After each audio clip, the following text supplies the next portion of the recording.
Okay, let's dive into a story that, according to our source, is just tangled in contradictions and some really strange federal activity. And it all kicks off with one pretty incredible quote. So this was the quote that just exploded online. It painted this picture of a man with, almost superhuman resilience. But here's the thing. Our source claims this quote is a total fabrication, and it's the very first thread you can pull to watch the whole official story start to unravel. And this is where it gets really interesting. You see this stark contrast here. The source alleges that what the public was told is the complete opposite of what the surgeon actually believed happened, a tale of two completely different bullets. Right. So a frangible bullet is literally designed not to go through things. It's made to break apart on impact. This directly contradicts that whole Man of Steel narrative, doesn't it? This discrepancy suggests that the quote wasn't just a mistake. It might have been a deliberate misdirection. And that's really our first major clue here. So, if the story about the bullet seems off, what else was weird that day? Well, let's head over to the hospital, because that's where the source claims the anomalies just intensified. Like, dramatically, the second federal agents showed up. I mean, just look at this alleged sequence of events. It's so unusual. Why on earth would federal agents need to physically block the very surgeon who tried to save him from accessing the body? It almost suggests they weren't there to investigate a crime, but to control the situation. And that's the crucial point, right? You'd think there'd be a massive manhunt happening outside, but instead, the feds were allegedly inside, totally focused on controlling the hospital, grabbing security footage, and blocking access. So the hospital scene was strange, but the story of how they found the gun, that is another huge red flag. It pits this really high-grade technology against let's just say, a strangely specific human intervention, and the outcome is deeply suspicious. This right here perfectly illustrates the core of the anomaly. You have the absolute A-team, veteran cops, bomb-sniffing dogs, and they find nothing. Then, 3 rookies walk over the exact same piece of ground and bam, there's the gun. I mean, how does that happen? To really get why this is so suspicious, you have to appreciate this number: 100,000 times more sensitive.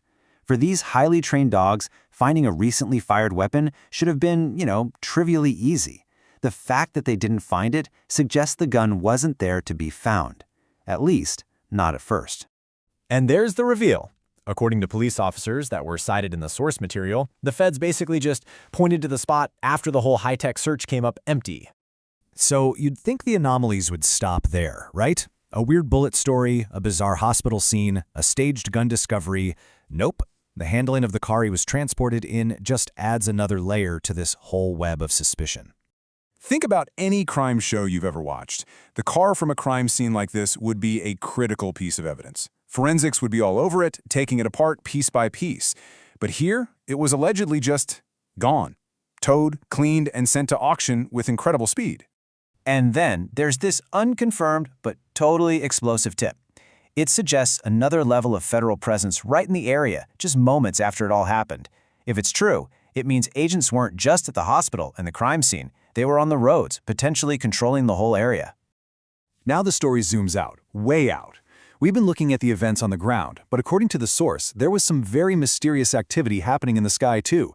Flights designated for the absolute highest levels of government. They're called Special Air Missions, or SAMs. So not all of these VIP flights are created equal. You've got your standard ones, but the source zeroes in on a flight with this SAM 0000 call sign. That is one of the most sensitive, most secretive designations there is. The identity of who's on board is often a secret, even from air traffic control. Now look at this flight log from just a few weeks before the event. A SAM 000 flight comes into Las Vegas, which happens to be the home of the FBI director, and then it leaves with a totally normal, downgraded call sign. It looks like someone very, very important arrived and stayed. And when you put that flight on a timeline, it's just wow. The source points out it happened at the exact same time that security preps and this military-civilian operation were kicking off for the event. The timing suggests the arrival of this VIP was directly connected to what was about to unfold. So let's just recap the big questions this all raises. First, what was going on at the hospital? Why would federal agents stop a surgeon from doing his job? Then you have the seemingly staged discovery of the weapon. I mean, it just defies all logic. How does the best tech available fail where a couple of rookies succeed moments later? And finally, the million-dollar question: who was on that ultra-secret SAM 000 flight, and why were they flying into the FBI director's backyard just weeks before all this happened? It all points to a level of pre-planning that is, frankly, deeply disturbing. This quote from the source material really captures what the local law enforcement was feeling. They felt like they weren't actually solving a crime.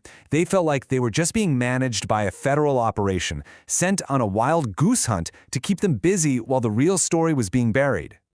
So what are we left with? Is this just a series of incredibly bizarre coincidences, or is it a coordinated cover-up? The source material doesn't give us the final answer, but it leaves us with a pretty chilling thought to consider.